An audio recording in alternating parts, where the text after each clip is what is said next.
यीशु आमीन हालेलुया। दासों को छुड़ाने की विधि 39। फिर यदि तेरा कोई भाई बंधु तेरे सामने कंगाल होकर अपने आप को तेरे हाथ बेच डाले तो उससे दास के समान सेवा न करवाना। 40। वह तेरे संग मजदूर या यात्री के समान रहे और जुबली के वर्ष तक तेरे संग रहकर सेवा करता रहे।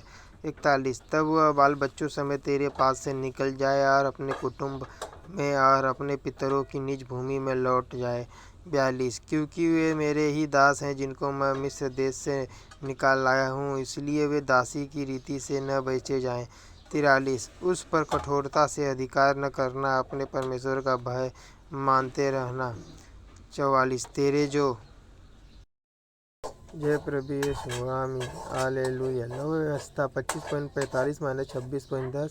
दास दासियाँ हों वे तुम्हारे चारों ओर की जातियों में से हों और दास और दासियाँ उन्हीं में से मोल लेना। 45। जो यात्री लोग तुम्हारे बीच में परदेशी होकर रहेंगे उनमें से और उनके घरानों में से भी जो तुम्हारे आसपास हों और जो तुम्हारे देश में उत्पन्न हुए हों उनमें से तुम दास और दासी मोल लो और वे तुम्हारा भाग ठहरे।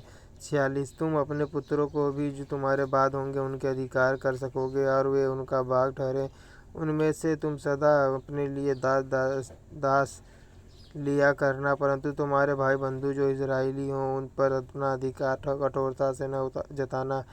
47। फिर यदि तेरे सामने कोई परदेशी या यात्री धनी हो जाए और उसके सामने तेरा भाई कंगाल होकर अपने आप को तेरे सामने उस परदेशी या यात्री या उसके वंश के हाथ बेच डाले। 48। तो उसके बिक जाने के बाद वह फिर छुड़ाया जा सकता है, उसके भाइयों में से कोई उसको छुड़ा सकता है।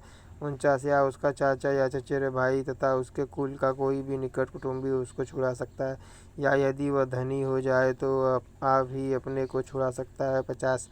वह अपने मोल लेने वाले के साथ अपने बिकने के वर्ष से जुबली के वर्ष तक हिसाब करे और उसके बिकने का दाम वर्षों की गिनती के अनुसार हो, अर्थात वह दाम मजदूर के दिवसों के समान उसके साथ होगा। 51। यदि जुबली के वर्ष के बहुत वर्ष रह जाएं तो जितने रुपयों से वह मोल लिया गया हो उनमें से वह अपने छुड़ाने का दाम उतने वर्षों के अनुसार फेर दे। 52। यदि जुबली के वर्ष के थोड़े वर्ष रह जाएं तो भी वह अपने स्वामी के साथ हिसाब करके अपने छुड़ाने का दाम उतने ही वर्षों के अनुसार फेर दे। 53। वह अपने स्वामी के संग उस मजदूर के समान रहे जिसकी वार्षिक मजदूरी ठहराई जाती हो और उसका स्वामी उस पर तेरे सामने कठोरता से अधिकार न जताने पाए। 54। और यदि वह इन रीतियों से छुड़ाया न जाए तो वह जुबली के वर्ष में अपने बाल बच्चों समेत छूट जाए। 55। क्योंकि इजरायली मेरे ही दास हैं, वे मिस्र देश से मेरे ही निकाले हुए दास हैं, मैं तुम्हारे परमेश्वर यहोवा हूँ। जय प्रभु यीशु आमीन hallelujah hallelujah hallelujah hallelujah hallelujah. जय प्रभु यीशु आमीन।